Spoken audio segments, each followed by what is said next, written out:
Marketing कंपनियां भी हैं और एक खबर आई है, ऑयल मार्केटिंग कंपनियों ने एटीएफ की कीमतों में बदलाव के जो नियम थे उनमें संशोधन किया, यानी कि कुछ चेंजेस किए हैं।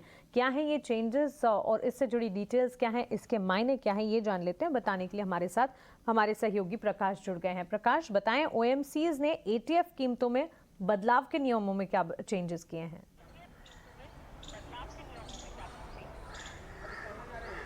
देखिए, जो मौजूदा नियम है उसके हिसाब से जो एटीएफ की कीमतें हैं वो हर 15 दिन पे ऑयल मार्केटिंग कंपनीज रिवाइज करती थी।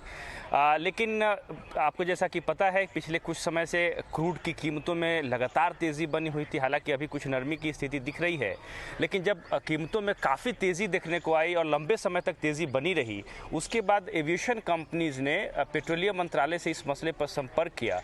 एविएशन मंत्रालय और पेट्रोलियम मंत्रालय के बीच में कई दौर की बैठकें हुई। इस बात की मांग की गई कि इस वक्त जो प्राइस रिवीजन का जो फॉर्मूला है, जिसके हिसाब से आप फोर्टनाइटली रिव्यू करते हैं, उसको बढ़ाकर मंथली रिव्यू कर दीजिए।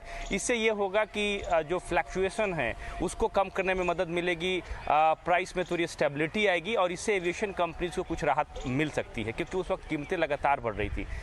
उसके बाद पेट्रोलियम मंत्रालय ने ऑयल मार्केटिंग कंपनीज को इस बात के निर्देश दिए कि अब फोर्टनाइटली रिव्यू के बजाय मंथली रिव्यू किया जाए एटीएफ प्राइसेस को लेकर।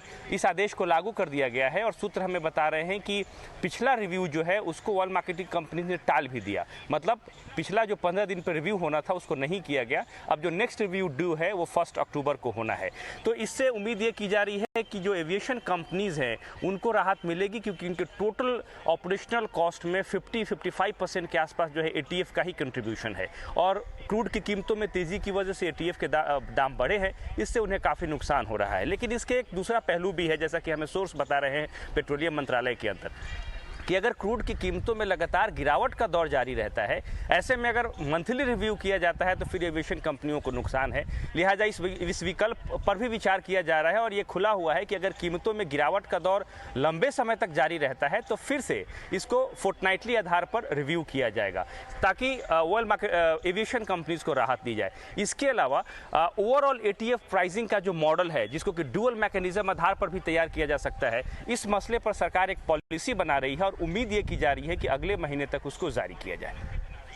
ये बहुत इंपॉर्टेंट अपडेट है और एविएशन स्पेस इसके चलते लगातार फोकस में रहेंगे, क्योंकि एटीएफ प्राइस रिवीजन के रूल्स जो हैं फोर्टनाइटली ना होकर अब मंथली रिवाइज होने की यहाँ पर खबरें आती हुई दिखी। ऑफ कोर्स क्रूड प्राइसेस में जो बढ़त का ट्रेंड था उसे मद्देनजर रखते हुए यहाँ पर ये डिटेल्स आती हुई दिखी हैं। इस खबर को हमने पहले आप तक पहुँचाया था और अब हमारी इस खबर पर मोहर लगती हुई दिखी है, क्योंकि एटीएफ प्राइस रिविजन रूल्स जो हैं वो अब फोर्टनाइटली नहीं, नियमों में कुछ चेंजेस और ये मंथली रिवाइज किए जाएंगे।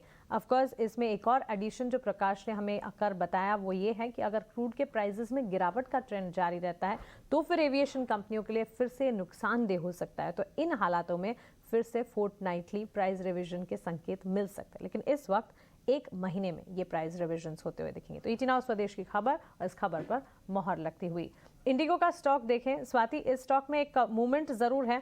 1844 के हाई स्टॉक ने लगाए 1827 के लेवल्स पर इस वक्त ट्रेड कर रहा है, हल्की सी सही लेकिन मजबूती।